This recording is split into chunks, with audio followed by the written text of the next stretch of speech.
Irish traditional music is a genre of folk music that developed in Ireland. In A History of Irish Music, Grattan Flood wrote that, in Gaelic Ireland, there were at least 10 instruments in general use.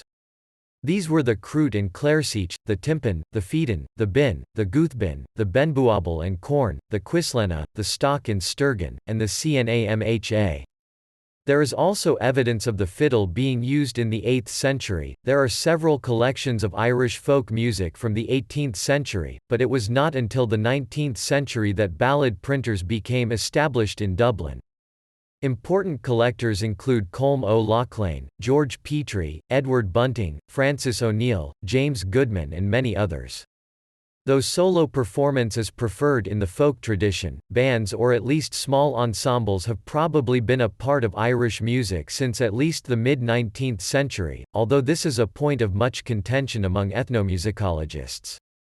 Irish traditional music has endured more strongly against the forces of cinema, radio and the mass media than the indigenous folk music of most European countries. This was possibly because the country was not a geographical battleground in either of the two world wars. Another potential factor was that the economy was largely agricultural, where oral tradition usually thrives. From the end of the Second World War until the late 50s, folk music was held in low regard. Comhaltas Ceoltóirí Éireann and the popularity of the Fleadh Cheoil helped lead the revival of the music. The English folk music scene also encouraged and gave self-confidence to many Irish musicians.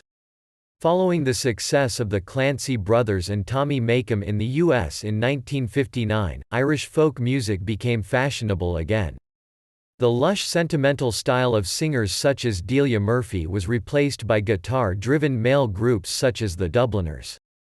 Irish showbands presented a mixture of pop music and folk dance tunes, though these died out during the 70s.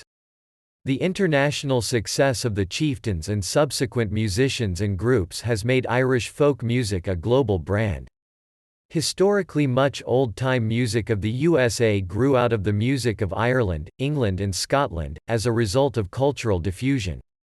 By the 1970s, Irish traditional music was again influencing music in the US and further afield in Australia and Europe. It has occasionally been fused with rock and roll, punk rock and other genres.